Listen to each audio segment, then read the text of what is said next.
TV Capital, a imagem de Goiás. Assista a TV Capital também na internet.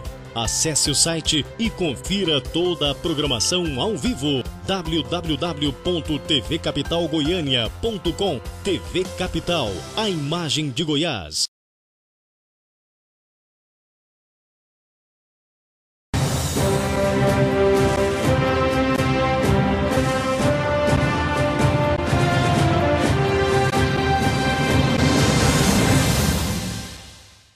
Olá, bom dia para você, começando pela TV Capital Canal 32, também pela NET Canal 21 e pela rede social, né? Estamos na internet para todo mundo, tvcapitalgoiania.com, mais uma edição do Jornal Argumento.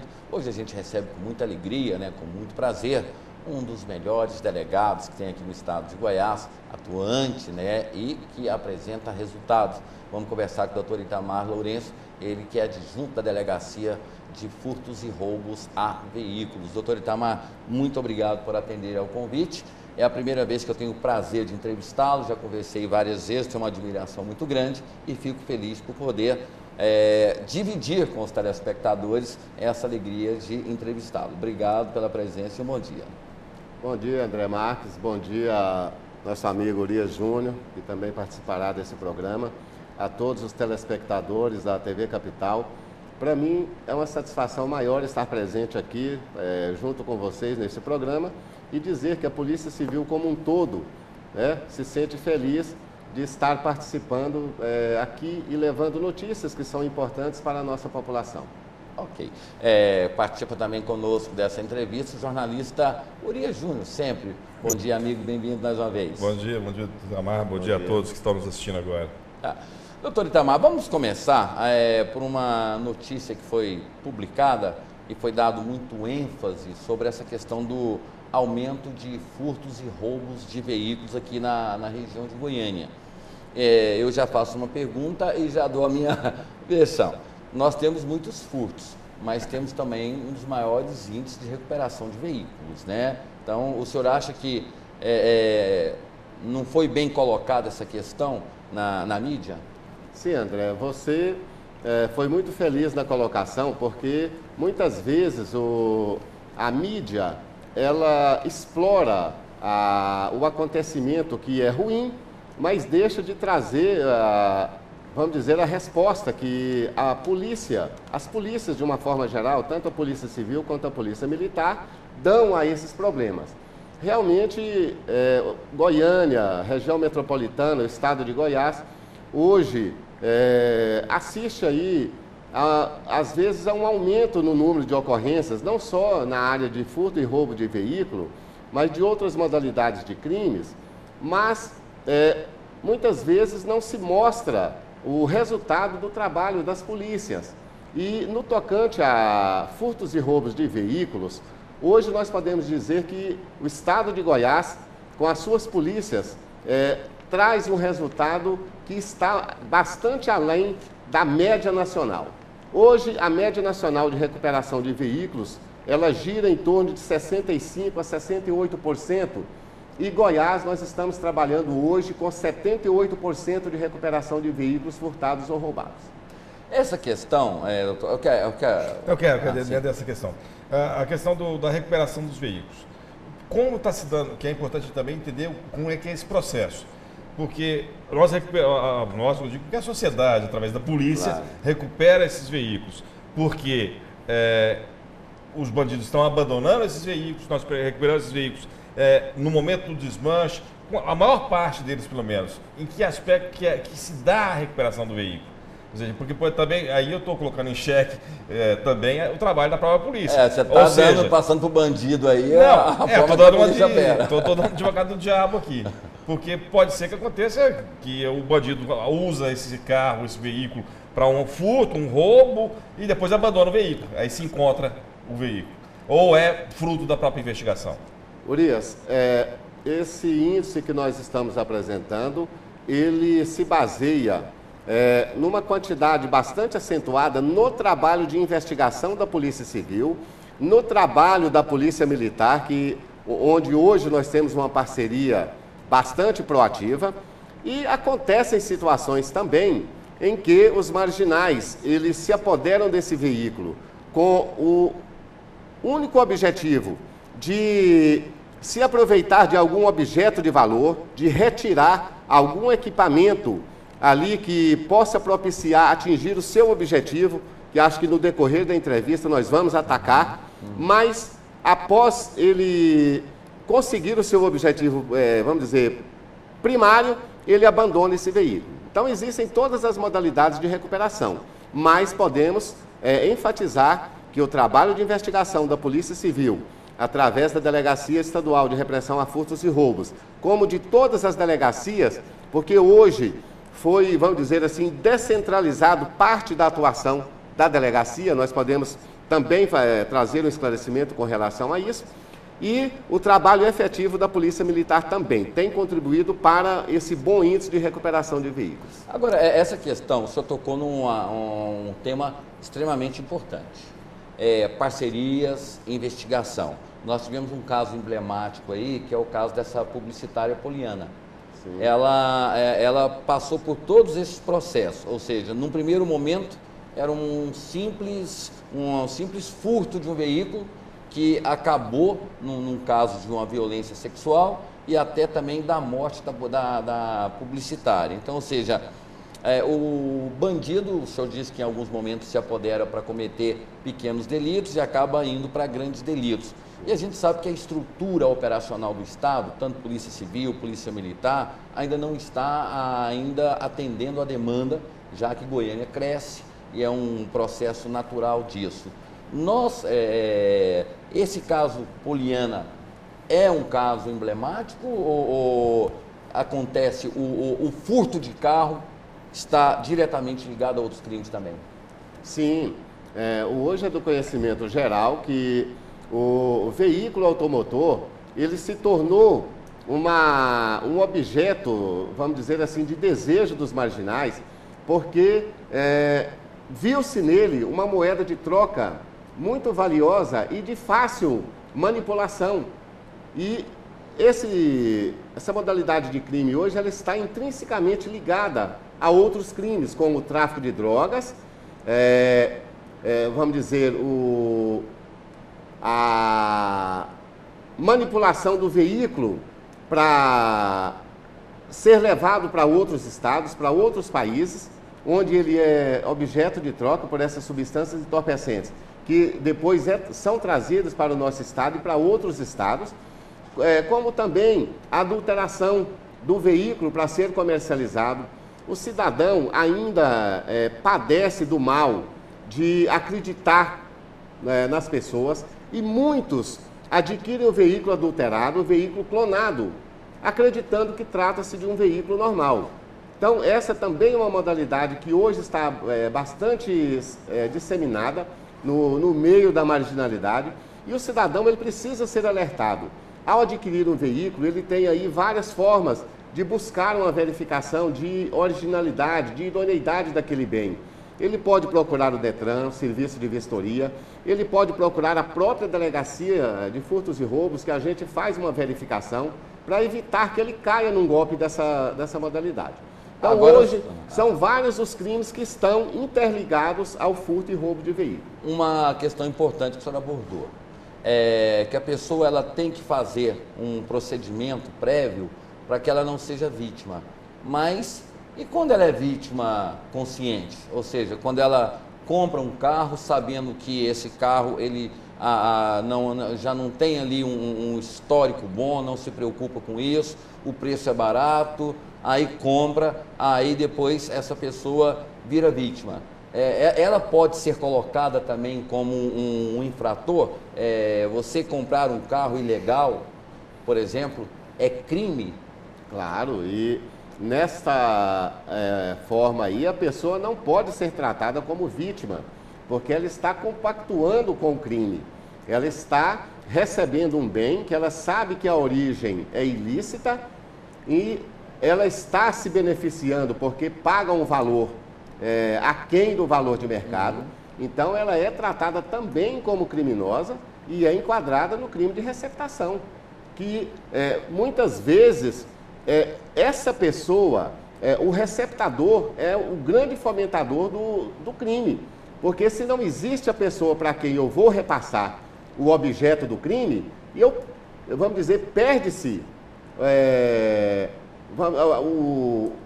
aquele ideal. Se eu não tenho para quem passar o veículo, se eu não tenho como usufruir desse veículo para levar alguma vantagem, para que eu vou roubar? Quebra a corrente. Quebra a corrente. E vale ressaltar aqui que há a necessidade, pode acontecer de ser o terceiro de boa-fé, mas ele vai ter que provar a sua boa-fé. Claro. Quer dizer, a questão de você comprar um veículo, nesse caso, a princípio, você é criminoso. Sim. Você que vai ter que provar que não é. A lei, ela é muito clara quando ela estabelece a forma como a pessoa deve ser, vamos dizer, investigada. Se ela adquiriu o bem usando de má-fé, aí sim, ela vai ser enquadrada como receptador, ou se ela adquiriu de boa-fé e foi enganada pelo marginal. Aí ela pode até ser excluída desse processo aí de condenação e pode ser tratada realmente como vítima. E o Estado, representado pelos seus órgãos, defender o direito daquela pessoa. Mas há que se provar que ela agiu de boa-fé. Nós vamos partir para outros temas, mas para a gente finalizar a recomendação de um profissional experiente para uma pessoa que vai comprar um carro que não seja numa concessionária, vai comprar um carro do amigo, numa garagem, quais as recomendações básicas, os cuidados básicos para a pessoa depois não ser enquadrada, como o senhor mesmo falou, até que se prove o contrário, como uma pessoa que está colaborando com o crime?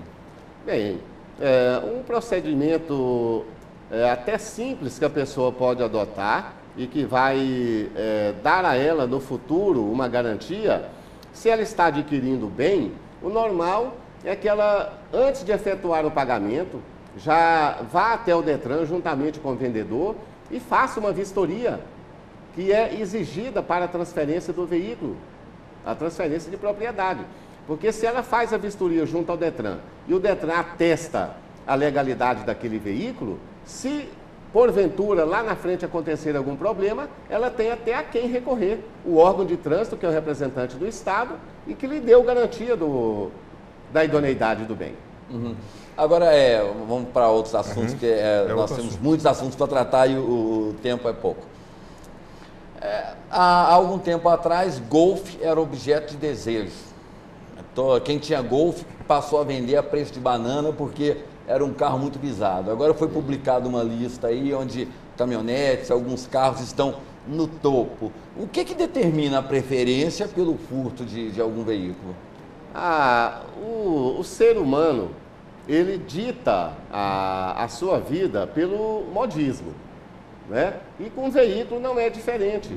A cada época, um determinado modelo, uma determinada marca de veículo cai na graça do cidadão e acaba se tornando, vamos dizer assim, desejado por todos.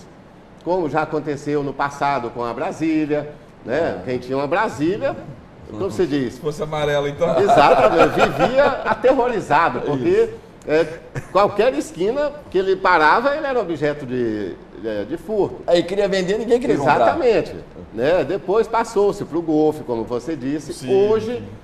Hoje nós temos aí alguns veículos que são preferidos por quem atua no furto e roubo. Né? Como já foi dito por você, no segmento de utilitários, as picapes são muito visadas, principalmente aquelas movidas a óleo diesel, porque a caminhonete ela é roubada, na maioria das vezes, para se aproveitar motor e câmbio. E sendo movidas a óleo diesel, o valor de mercado é bem acima das outras. Então, hoje nós temos aí o modelo Toyota Hilux, a S10, as duas que são campeãs de ocorrências junto à delegacia. E nos veículos de passeio, nós temos o segmento de luxo e o segmento popular. No segmento de luxo, os dois modelos mais visados é o Toyota Corolla e o Honda Civic. E no segmento popular, o Gol. Hoje é o veículo mais procurado pelos marginais. Fazer mais uma colocação aqui. As caminhonetes sempre foram visadas. Muda o modelo e tal, mas a caminhonete, claro, do diesel... como eu disse, a caminhonete movida a óleo diesel, ela sempre foi um veículo muito visado porque motor e câmbio é de fácil comercialização e tem um valor bastante elevado. Agora, doutor, nós vamos aproveitar o conhecimento do senhor. Nós vamos falar um pouquinho sobre furto e roubo, mas nós queremos explorar esse conhecimento que o senhor tem, que é imenso. Normalmente a pessoa ela tem um veículo furtado à noite, tal. Ela fala assim, não, vou na delegacia amanhã de manhã e faço uma ocorrência. Esse carro acaba se envolvendo em um crime, em alguma coisa. A pessoa chega no outro dia, 8 horas da manhã, e faz um boletim de ocorrência. Ela está imune a algum crime que tenha acontecido durante a madrugada nesse carro? Há que se provar que no momento da ocorrência do crime em que foi utilizado aquele veículo, ele já estava fora da alçada de poder da vítima. Mas o aconselhável é que imediatamente à ocorrência a pessoa comunique os órgãos de segurança. No primeiro momento, que comunique à Polícia Militar através do telefone 190 e logo a seguir que se dirija à Delegacia de Furtos e Roubos, que tem plantão 24 horas para atender as vítimas. Porque, como você disse, acontece muitas vezes em que a pessoa ela deixa para registrar a ocorrência no dia seguinte e nesse ínterim esse veículo se envolve no outro crime e ela possa ser objeto de investigação. Então, o aconselhável, para que a pessoa se sinta realmente resguardada de responsabilidades e tenha também o seu direito, né, assegurado, é que assim que ocorra o sinistro, comunique aos órgãos de segurança. O perfil hoje dos furtos, porque tem o furto, onde o motorista não está, e tem o roubo, onde tem a abordagem. Qual que é o maior índice? Hoje nós estamos observando que o roubo, que é quando a pessoa é abordada pelo marginal, ele tem se sobressaído às ocorrências de furto e tem uma explicação lógica. Porque com a evolução dos veículos, eles criaram alguns mecanismos de segurança que impossibilitam o furto, que é a pessoa se apoderar do veículo sem necessidade da chave principal, né? Fazer uma ligação direta. Hoje os veículos estão dotados de sistemas de segurança que impossibilitam a ligação direta. Então o marginal ele precisa da chave do veículo. Então ele está abordando diretamente o condutor, o proprietário, para poder subtrair também a chave e poder concluir o seu intento, que é roubar o veículo. Pode parecer bobagem, porque a gente está cansado de ouvir isso, mas eu acho que nunca é demais repetir. O que fazer numa abordagem? Como o cidadão deve reagir? Reagir não, agir. Procurar manter a maior calma possível, demonstrar ali a quem está realizando a abordagem que ele não tem a mínima intenção de causar dificuldade, entregar o que for exigido, porque naquele momento ali, o marginal, ele está, vamos dizer, com o seu estado psicológico, a adrenalina dele está muito mais alterada do que da própria vítima. Porque ele sabe que ele está cometendo um crime, ele sabe que daquela ação pode resultar vamos dizer, uma situação negativa para ele, então ele está disposto a qualquer coisa para conseguir o seu intento. Normalmente eles estão armados com armas de fogo e, se for necessário, eles atiram, matam para poder levar adiante o seu intento e também se proteger da ação, ou da vítima ou de algum policial que possa estar por perto. Então, reagir nunca. Bandido também, quando ele se prepara para cometer o crime, a primeira coisa que vem na cabeça dele é o medo de morrer, né? Claro, ele é um ser humano como qualquer outro.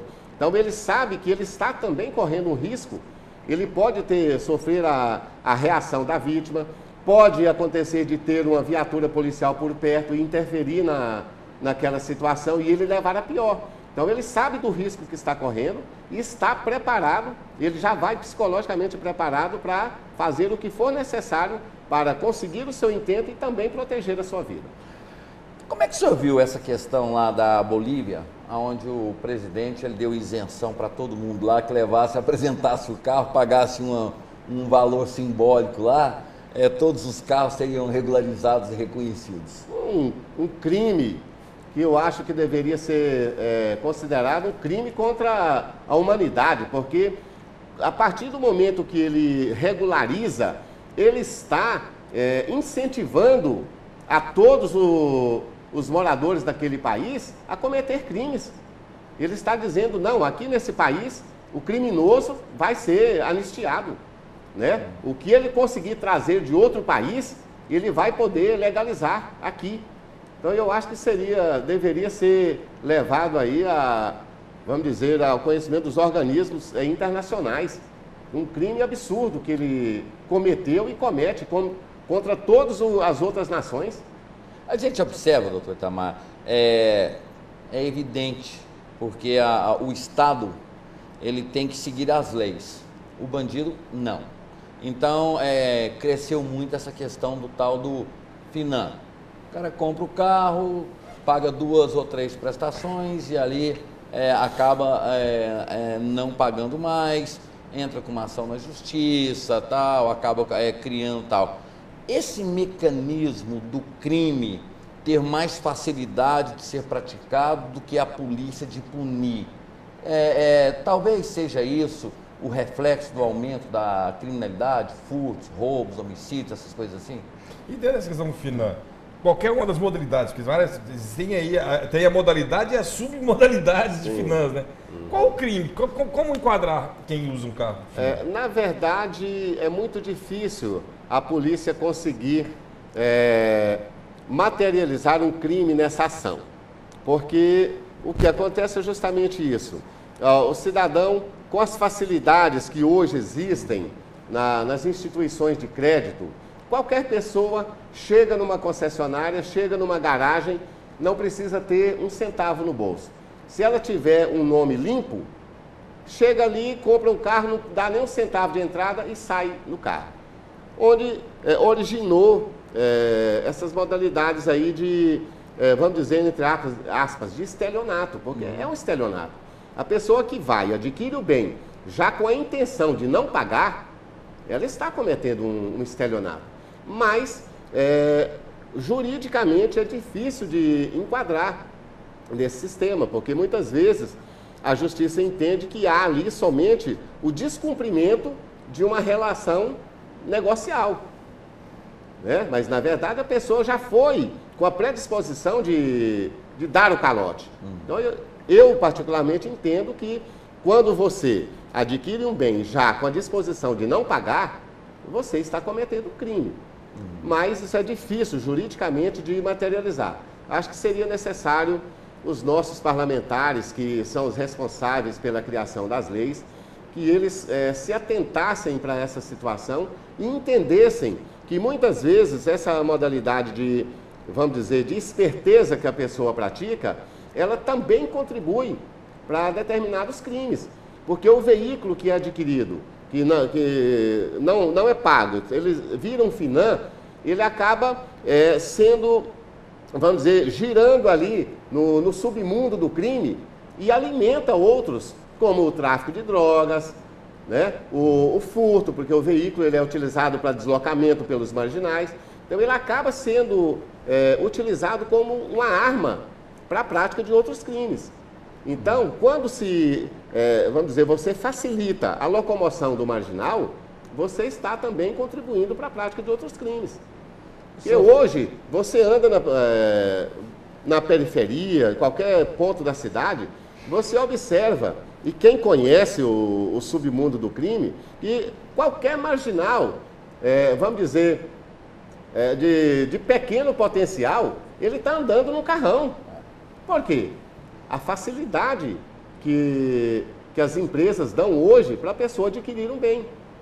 Hoje a pessoa com 5 mil reais no bolso, ela vai aí nesse meio que comercializa o FINAM e sai num carro de luxo. Agora, o senhor tocou num ponto que eu queria explorar mais com o senhor, dado ao conhecimento. Nós não temos, as nossas leis não são muito frouxas, ou elas não são muito coniventes. Elas cobram muito do poder público, ou seja, o poder público tem que juntar um monte de provas para remeter ao Ministério Público, que vai analisar essas coisas assim. E a gente não vê movimentação em Brasília nenhuma desse pessoal que condena a polícia às vezes pela lentidão, pela morosidade, mas ali está a saída para uma ação mais rápida do Poder Judiciário, entenda-se polícias e também Ministério Público, essas coisas. Não fica muito jogando para a torcida o pessoal lá em Brasília, quando eles têm o poder de mudar as leis e ficam ali condenando a morosidade da polícia? Eu concordo com você, André. Acho que os nossos legisladores, eles precisariam atentar mais para a necessidade de trabalhar em prol da sociedade, trabalhar menos pensando em si próprio e trabalhar mais para a sociedade, se preocupar com os problemas que realmente afligem o cidadão brasileiro. Mas é do conhecimento de todos que muitas vezes a pessoa que ali está, ela tem uma certa preocupação. Se eu apertar com relação aos deslizes, dar mais autonomia para as polícias, para os órgãos fiscalizadores, será que amanhã isso não vai se voltar contra mim? Nós temos aí o caso dessa lei 1266, né, onde essa questão, assim, os mensaleiros serão julgados agora, e aí dá-se aí a possibilidade de pagar uma fiança, prestar serviços comunitários, e claro, a lei que é para beneficiar alguns, acaba sendo para todos, e aí eles assim se beneficiam e depois cobram a ação da polícia. Exatamente. Um crime que afetou toda a estrutura de poder do país, como o crime do mensalão, que foi tão bem investigado pela polícia, pelo Ministério Público, foi aí de forma muito cristalina mostrado quantos milhões foram desviados dos cofres públicos, e esses milhões foram parar no bolso de algumas pessoas. Agora, depois de tantos anos, o crime vai ser julgado e eles pagam uma fiança e vão ficar livres? Se forem julgados. O presidente do Supremo diz que talvez esse ano, forem. E o crime que aconteceu em 2007. Esse dinheiro que foi desviado dos cofres públicos, vai continuar agora, no bolso de quem guardou? Doutor, a sociedade também cobra da polícia, mas a gente sabe a realidade. Nós que fazemos jornalismo, nós sabemos não só das limitações, como da questão da precariedade. Nós já fizemos matérias aqui onde o policial tem que comprar arma, onde o policial tem que revezar colete, onde tem que colocar gasolina no carro, do próprio bolso. Então, quando se fala em segurança pública no Brasil, tem um discurso muito bonito, mas quando a gente vai ver a ação da polícia, ela é esquecida e cobrada. Como é que o senhor vê isso? Sim, na verdade, não podemos esconder uma realidade que é vista aí por todos. Não só as polícias, outras áreas da administração pública também carecem de investimentos. E atualmente não, o nosso governador Marconi Perillo, desde o seu primeiro mandato, sempre tem se preocupado com a área de segurança pública e tem procurado fazer o melhor que pode. Mas o que observamos também é que o governo federal, através da Secretaria Nacional de Segurança Pública, que tem o dever de investir em segurança pública em todo o país, várias verbas que eram destinadas ao Estado, com o passar dos anos, principalmente desde o início do governo do PT, tem sido reduzida ao ponto de o governo federal não investir quase nada nos estados. Pelo menos a nível de estado de Goiás, eu posso dizer, porque a gente acompanha a penúria, a luta que os nossos administradores passam para conseguir alguma coisa vinda do governo federal, e ano após ano essas verbas estão sendo reduzidas. Então, mesmo que o Estado procure, dentro das suas limitações, oferecer aquilo que é possível, ainda falta muita coisa para que as polícias, principalmente, possam oferecer realmente uma segurança de qualidade da forma como o cidadão exige e merece. Nós temos o Ministério da Justiça que, teoricamente, deveria estar olhando e cuidando por isso. mas é muito mais articulador político do que propriamente um ministério operante na segurança pública. Mas ele não aparece. É a nossa polícia, não é um ministério que foi criado. E aí fala-se muito, por exemplo, a presidente Dilma, ela anunciou recentemente 4 bilhões de reais para investir na campanha contra drogas. Mas anuncia-se tanto dinheiro, mas não chega aonde tem que chegar. E o senhor está aqui tendo que justificar algumas ações que a polícia ela fica limitada justamente pela falta de recurso. O senhor é a favor da criação ou desmembramento aí de um outro ministério, Ministério de Segurança, alguma coisa assim? Como é que se desata esse nó, onde se anuncia tanto dinheiro para a segurança, para a saúde, mas não chega? A gente vê o quê? Delegacias cheias de presos, policiais que deveriam estar nas ruas, estão cuidando de presos, não temos presídios federais, não temos, ou seja, o Estado, ele não comparece, ele só faz discurso, mas ele não comparece. Isso é uma realidade.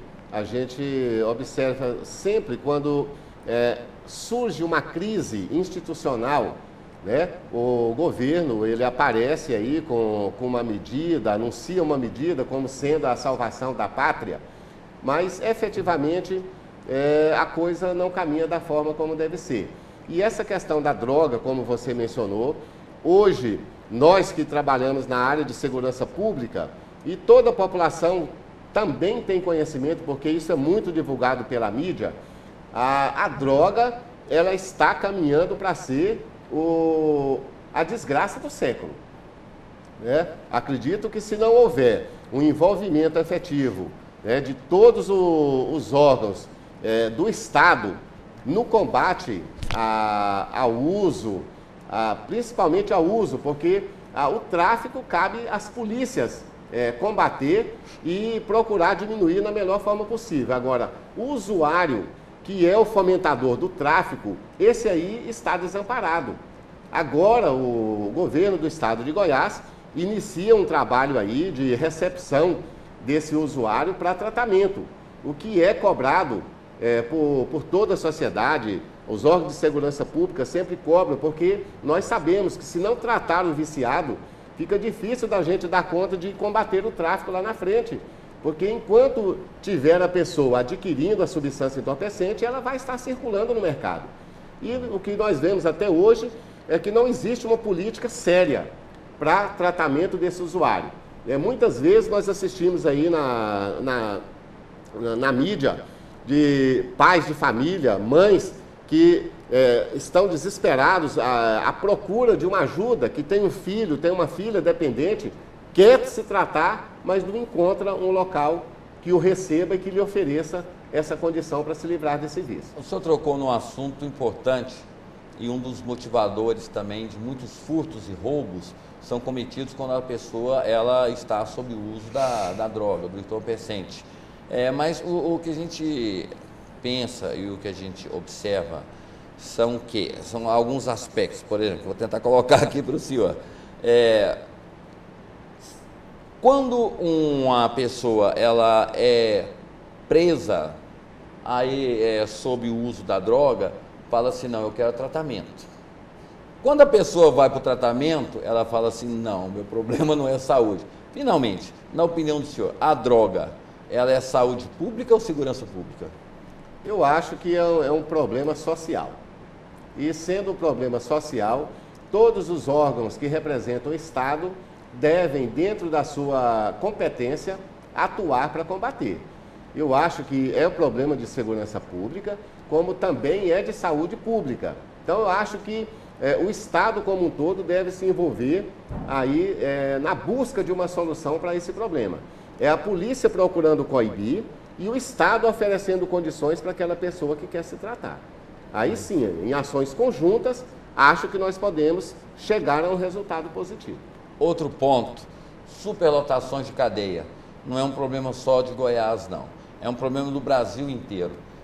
Presídio resolve o problema de segurança nesse Brasil? É um mal necessário. O presídio é um mal necessário porque acho que a lei de execuções penais ela precisa ser aprimorada no sentido de oferecer condições para aquelas pessoas que eventualmente cometem um crime, são encarceradas, mas que existe a possibilidade de ressocialização. Porque existem os casos em que isso é possível. Mas existem também aqueles casos em que o criminoso, ele é criminoso por natureza. Profissional do crime. Um profissional do crime. Essa pessoa não quer se recuperar. Ela não quer voltar ao convívio normal dentro da sociedade. É sabido que ela está recolhida em um presídio e a qualquer hora que ela sair, ela vai voltar a cometer crimes. Então, o presídio é um mal necessário. Precisa existir para manter segregado da sociedade essas pessoas que não querem se recuperar e voltar a conviver normalmente. Mas, por outro lado, também a questão da necessidade dos presídios não se passa só pela questão da lei de execução penal, não. Passa também pela execução do policiamento, o exercício do dever legal de policiar, de investigar. Porque tanto delegados quanto agentes de polícia estão se tornando agentes carcerários. Ou eu estou equivocado? Não, infelizmente é uma realidade que a Polícia Civil do Estado de Goiás vem trabalhando há vários anos, tentando se livrar desse encargo que lhe é imposto aí desde a sua criação, mas que não é obrigação da polícia cuidar de preso. Existe o sistema prisional, então o preso ele deve ser, assim que se conclui a investigação, a Polícia Civil deve ficar com o preso à sua disposição apenas para a conclusão da investigação. Assim que esse trabalho for terminado e o inquérito policial for encaminhado ao Poder Judiciário, o preso deve ser passado para a responsabilidade da agência prisional. E não é o que a gente observa no nosso estado. Temos aí, como mostrado diariamente, a maioria das delegacias com celas superlotadas e vários policiais e às vezes até delegados também deixando de cumprir a sua atividade constitucional, que é de investigar crimes, cuidando de presos, porque o sistema prisional não está aí dando conta de cumprir o seu papel da forma como deveria ser. Tem uma questão que o senhor tocou falando, pegando uma deixa do Urias, esse assunto que o senhor está falando, agente carcerário. A mídia vai lá e mostra que as cadeias estão superlotadas e mostram as pessoas que estão ali detidas como pessoas maltratadas, como anjos, como se elas fossem ali vítimas do sistema, né?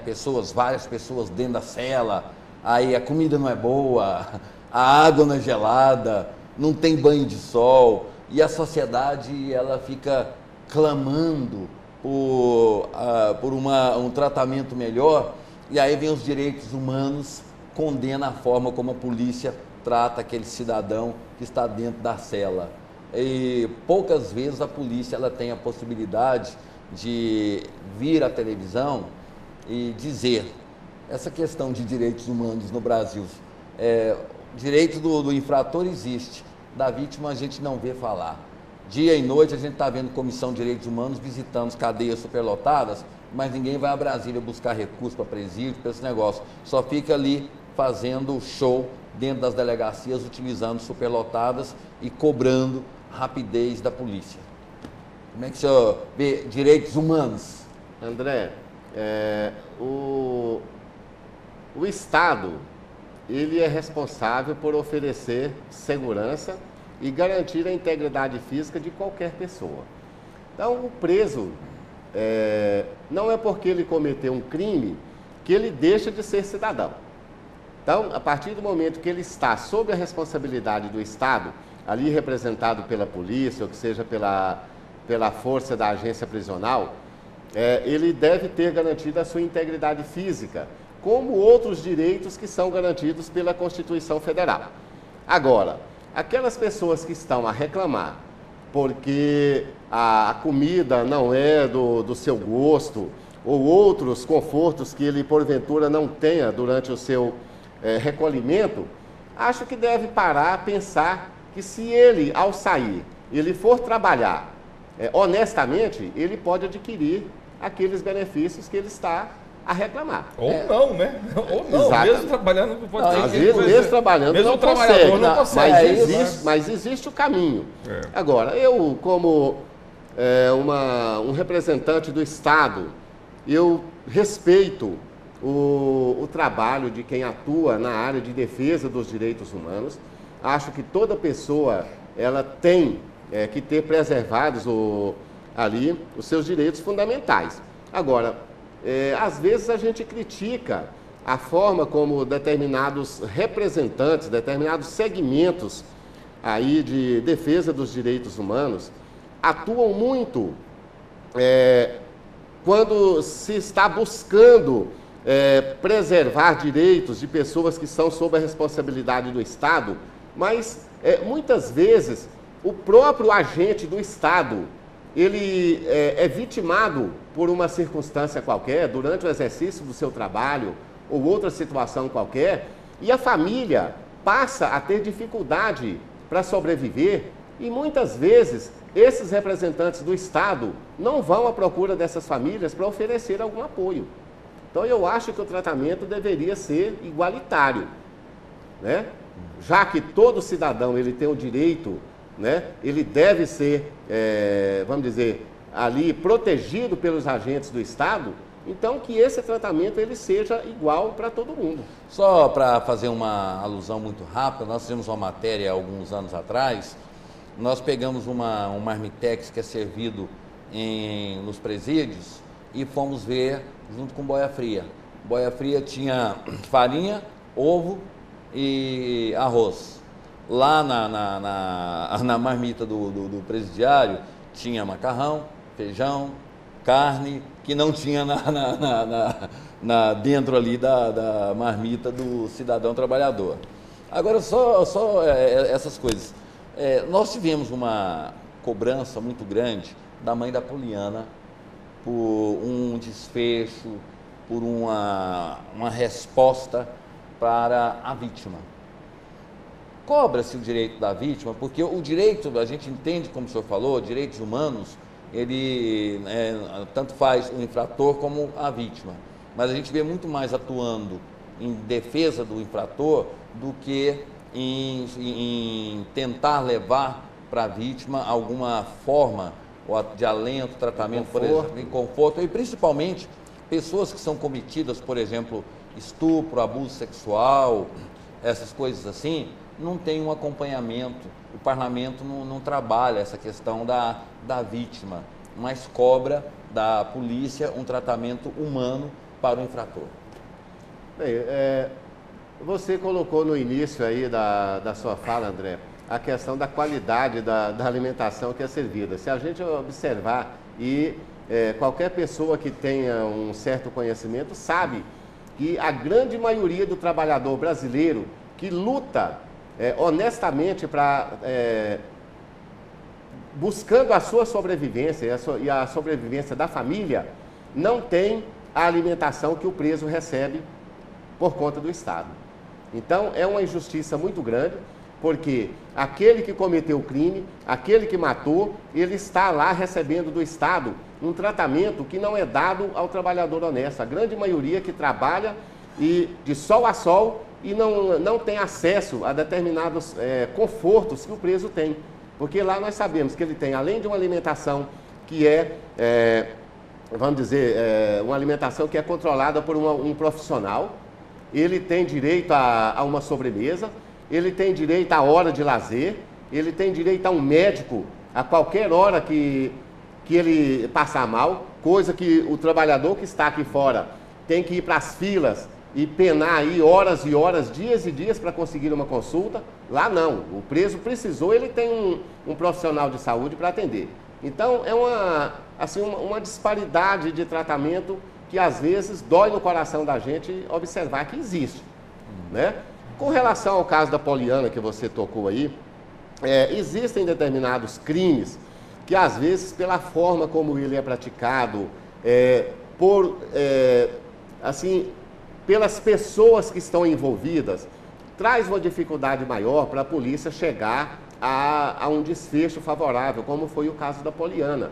Ali, além de ter havido, vamos dizer assim, a atuação de profissionais do crime que sabiam como, vamos dizer assim, manipular o local de crime, os objetos, para dificultar a ação da polícia, né? Isso aí acabou trazendo uma dificuldade maior, né?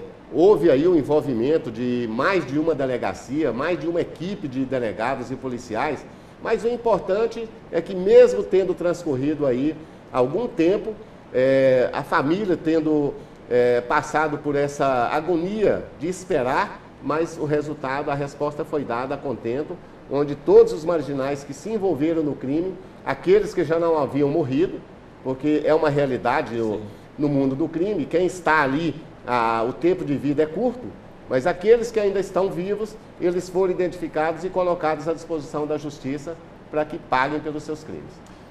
Pessoal, eu queria mudar um pouquinho o foco, mas antes de mudar o foco, eu sinto a obrigação de dar uma opinião também aqui. Não, eu queria que você falasse, nós conversamos ontem com o comandante-geral, o coronel Queiroz, e o doutor Itamar tocou num assunto importante agora, profissionalização do crime. E você fez uma alusão sobre grupos de pessoas com mestrado, doutorado, que faziam... Mas antes disso, eu estou participando da entrevista, eu não posso deixar passar uma coisa, porque eu me preocupo também com o que a gente passa para a população. Eu quero deixar bem claro aqui, uma posição pessoal, eu acho que está correto nós questionarmos algumas regalias que são cobradas para os presos, mas é incorreto a gente afirmar o seguinte, porque tem para eles e não tem para os outros, não tem que ter para ninguém. Quer dizer, se está faltando atuação para apoio à vítima, a gente tem que lutar para que haja esse apoio também. Também. Claro. Ou seja, mas não colocar, porque nós não falamos isso aqui, mas deu-se a entender que como não tem para a vítima, não tem que ter para o bandido.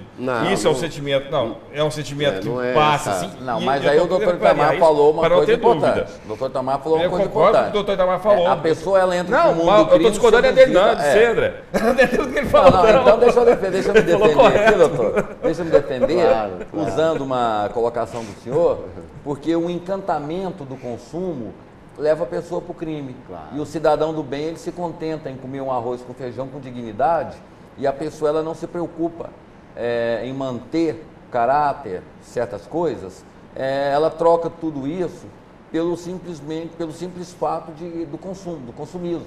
Exatamente. Então aí que eu acho que eu defendo que, se você der comida de qualidade para o cidadão de bem, ele não vai virar bandido. Claro. Agora, se ele tiver uma boa índole, ele vai morrer comendo arroz, mas não vai roubar. Então, quando eu falo sobre essa questão de dar um tratamento especial para o bandido e não e o cidadão ficar comendo um arroz, se der aquela comida de qualidade para a pessoa que está presa, a probabilidade dele virar um marginal é muito pequena. Não, mas aí justamente... Eu trocando miúdo. Se você der cidadania para a pessoa, dificilmente ela vai agir contra a lei. Tá certo que isso aqui não é o argumento de domingo, não é o programa de debate, mas domingo é debate, o dia de semana não é. Mas eu volto a dizer, eu acho que tem que defender sim, que o trabalhador tenha uma comida digna, que o trabalhador tenha uma moradia digna, que o trabalhador tenha tudo que há de bom na sociedade.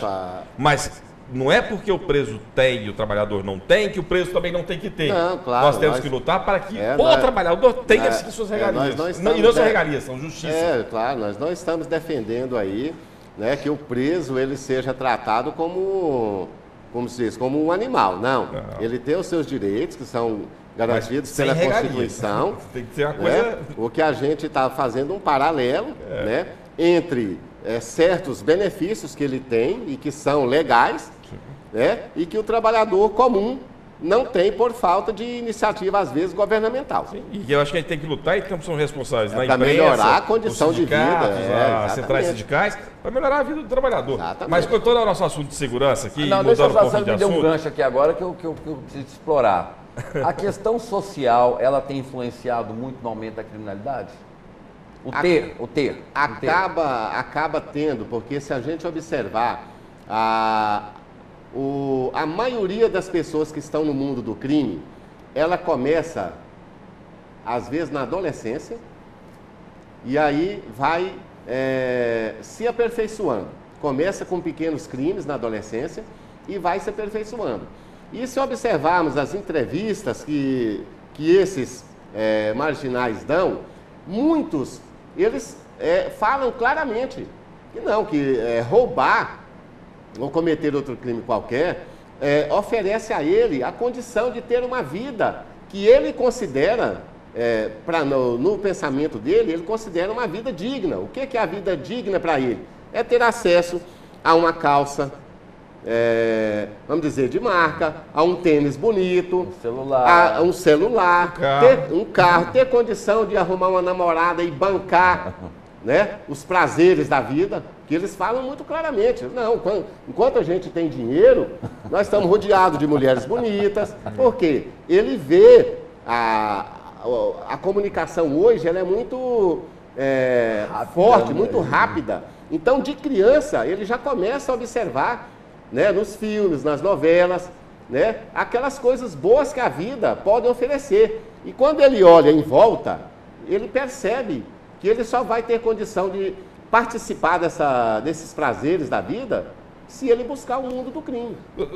Porque se for trabalhar honestamente, ele vai sobreviver, mas ele não vai ter acesso a esses encantamentos. Na faculdade, quando eu fui fazer Direito, eu fui obrigado a fazer um trabalho sobre Meu Nome Não É Johnny. Aquele filme que é o rapaz da classe média, que tinha tudo e tal, e acaba virando um grande traficante.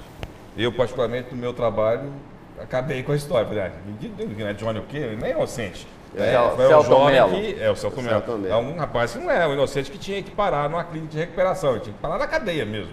Mas, independente disso, mostra uma realidade da classe de jovens de classe média que vão para o crime, que não tem esse perfil que a gente está falando aqui, do pobre que quer fazer uma ascensão social, mas do cara da classe média que pulou, e outros motivos, vai para o crime.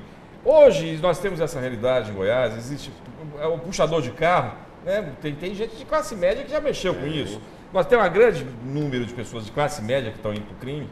Nem tanto. Hoje, o que a gente tem observado aí é que esses rapazes, essas moças da classe média, às vezes se envolvem em determinados crimes, mas crimes mais, vamos dizer assim, sofisticados, como hacker, né? Modalidades de estelionato, onde não há necessidade do uso da violência, né? É muito difícil hoje... Crime intelectual. Exatamente, é o crime intelectual.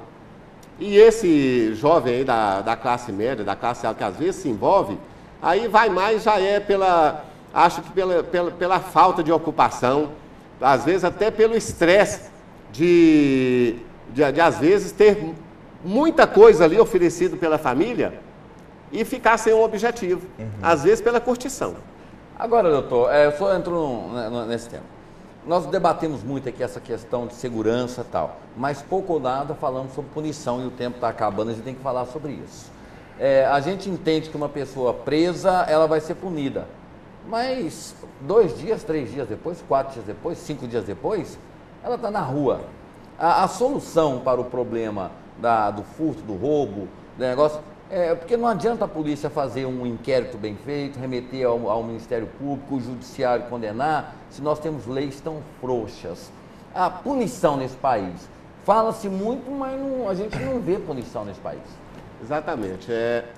A minha opinião pessoal é que os nossos parlamentares, que tudo é tratado aí em comum acordo com os governos estaduais, acho que eles, para tentar resolver um problema, eles criam outro.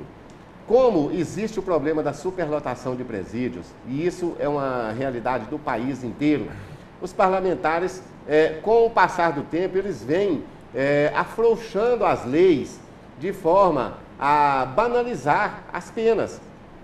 Crimes que no passado eram punidos com penas mais severas e realmente de prisão, hoje são tratados como crimes menores e que se resolve com uma pena alternativa, que não inibe o marginal. Então, a minha opinião pessoal é que as nossas penas, elas deveriam ser mais severas e que efetivamente elas fossem cumpridas. Hoje nós temos... Nós não podemos criticar, às vezes a gente ouve aquela crítica, não adianta a polícia prender porque a polícia prende e o juiz solta.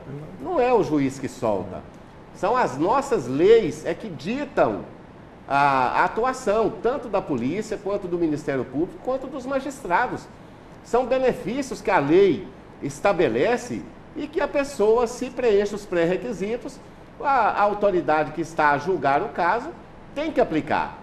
Então eu acho que nós temos que cobrar dos nossos parlamentares. São eles que criam as leis, eles que têm que entender que nós precisamos de leis em determinadas modalidades de crimes que sejam mais severas e que criem uma situação de realmente que os órgãos do Estado possam fazer com que sejam cumpridas. Vamos pegar um exemplo aqui.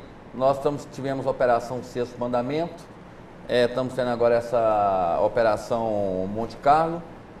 Algumas pessoas da polícia estão envolvidas, não vai se provar.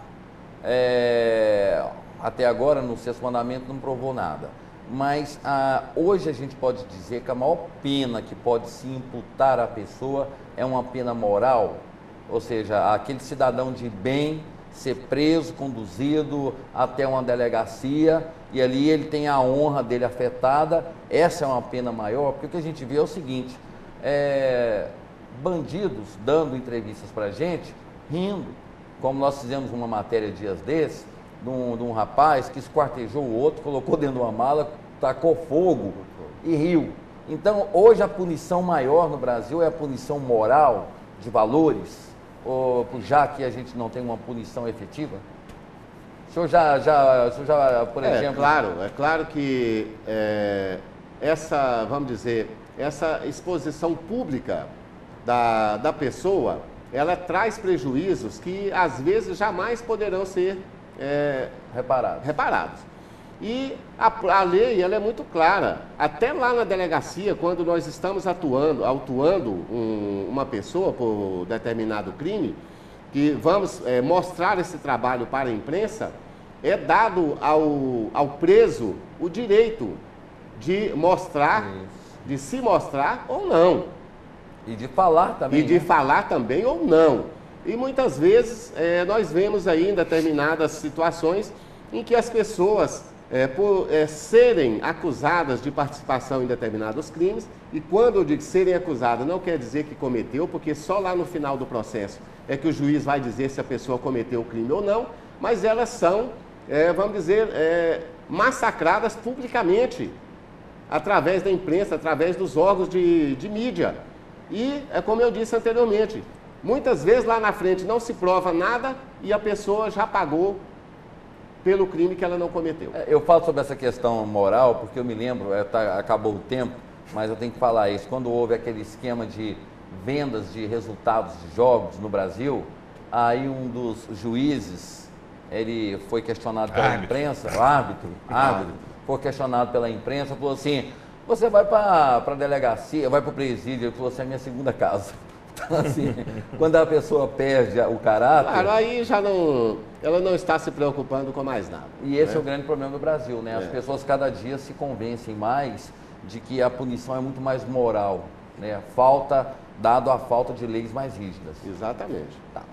Doutor Itamar, muito obrigado. Não vou dizer nem entrevista, sabe? É uma conversa, é uma visita que a gente preza muito, tem um prazer imenso em recebê-lo aqui. Obrigado por ter vindo, deixado o trabalho do senhor, vai para uma causa nobre, ajudar o cidadão aqui a se proteger contra furtos e roubos e colaborar com a segurança. Para mim foi uma satisfação muito grande também participar aqui desse bate-papo, né, com você, André Marques, com o nosso amigo Urias Júnior, e dizer que a Polícia Civil está sempre aí a buscar uma solução que seja a melhor para a sociedade. Quando se fala que aumentou o índice de roubo, furto e roubo de veículos, essa preocupação não é só da sociedade, é uma preocupação da polícia também. E nós estamos aí a direcionar todos os trabalhos, todas as medidas que são e forem possíveis para que possamos oferecer uma tranquilidade maior para os nossos cidadãos. E desse universo nós também fazemos parte. Ok, muito obrigado. Amigo Urias Júnior, um bom dia para você também. Obrigado pela participação. E o nosso que já começamos a esquentar para domingo. Um bom dia. Bom dia, obrigado. Obrigado, doutor Itamar. Eu fiquei só devendo uma pergunta aqui e o senhor ficou me devendo uma resposta para a próxima entrevista sobre a Canaã, que eu fiz uma conversa com o comandante da capital. Ele já me respondeu satisfatoriamente, mas a gente precisa debater mais um pouquinho aquele comércio da Canaã. Sinal de que fica igual aqueles filmes que tem um 2 e 3, né? Quer dizer, vai ter um próximo encontro. Se Deus quiser. Estamos sempre à disposição, André. Nós ficamos muito felizes com isso. Desculpa, amigo, não ter permitido você fazer a pergunta, é porque explorar o conhecimento do doutor Itamar para a gente aqui foi ótima entrevista. É uma entrevista para 2 horas, pena que o programa só tem uma. A todos vocês, nosso muito obrigado. Fiquem todos com Deus e até amanhã.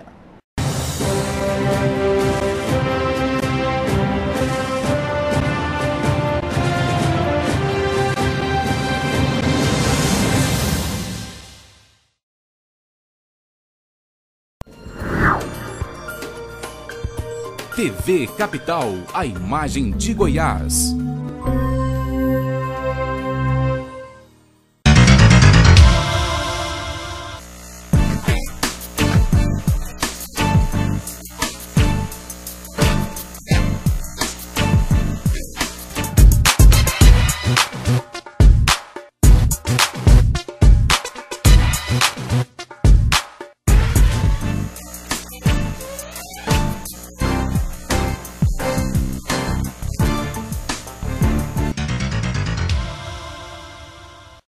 Assista a TV Capital também na internet. Acesse o site e confira toda a programação ao vivo. www.tvcapitalgoiania.com. TV Capital, a imagem de Goiás. Capital Urgente, de segunda a sexta ao meio-dia, aqui na TV Capital.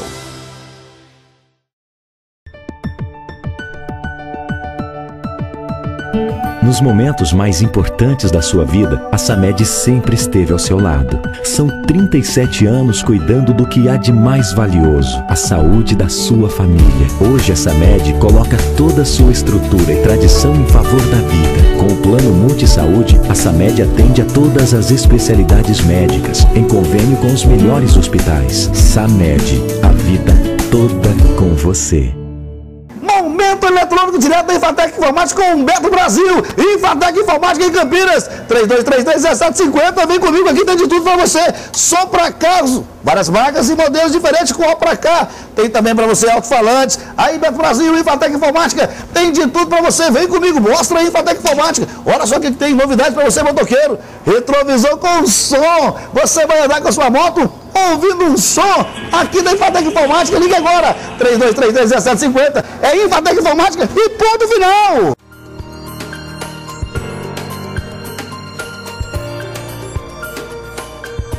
TV Capital, a imagem de Goiás.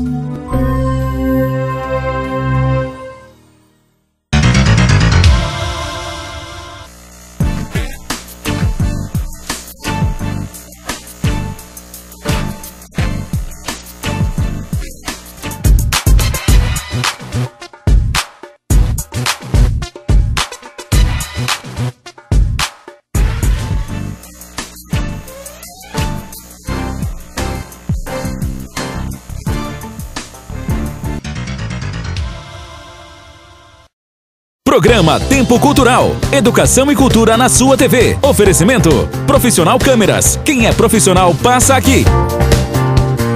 Rodrigues Forros. Valorizando ambientes. IPOG. Instituto de Pós-Graduação. Especializando vencedores. E Faculdade Senai. Você também vai ter história para contar. Tempo Cultural. Todos os sábados às 17h30. Aqui na TV Capital.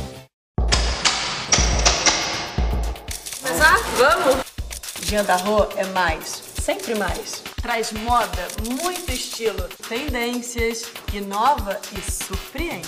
Jean Darroch é glamour e elegância, peças com design exclusivo e alta qualidade. Viva seu jeito! Novidades vem por aí. Uma nova Jean Darroch. É melhor eu parar por aqui, senão vai acabar estragando a surpresa. Um beijo e nos vemos na coleção Outono e Inverno Jean Darroch. Momento eletrônico direto da Infatec Informática com Humberto Brasil. Infatec Informática em Campinas. 3233-1750. Vem comigo aqui, tem de tudo para você. Só para carros. Várias marcas e modelos diferentes com ó pra cá. Tem também para você alto-falantes. Aí, Beto Brasil, Infatec Informática. Tem de tudo para você. Vem comigo, mostra aí, Infatec Informática. Olha só o que tem novidade para você, motoqueiro. Retrovisor com som. Você vai andar com a sua moto ouvindo um som aqui da Infatec Informática. Liga agora. 3233-1750. É Infatec Informática e ponto final. Nos momentos mais importantes da sua vida, a Samed sempre esteve ao seu lado. São 37 anos cuidando do que há de mais valioso, a saúde da sua família. Hoje a Samed coloca toda a sua estrutura e tradição em favor da vida. Com o plano Multisaúde, a Samed atende a todas as especialidades médicas, em convênio com os melhores hospitais. Samed, a vida toda com você. Há mais de 8 anos, a Concremaster é uma empresa especializada em soluções de artefatos de concretos pré-moldados para empresas e pessoas físicas que desejam produtos com qualidade e designs exclusivos. Tubos para a galeria de água pluvial de todos os diâmetros e complementos, além de concregramas e bloquetes, são alguns produtos que a Concremaster pode lhe oferecer. Teremos o maior prazer em atender você, com toda a pontualidade, tecnologia e qualidade que só a Concremaster pode oferecer. Acesse concremaster.com ou ligue 3595-2024. Concremaster, a melhor opção para a sua construção.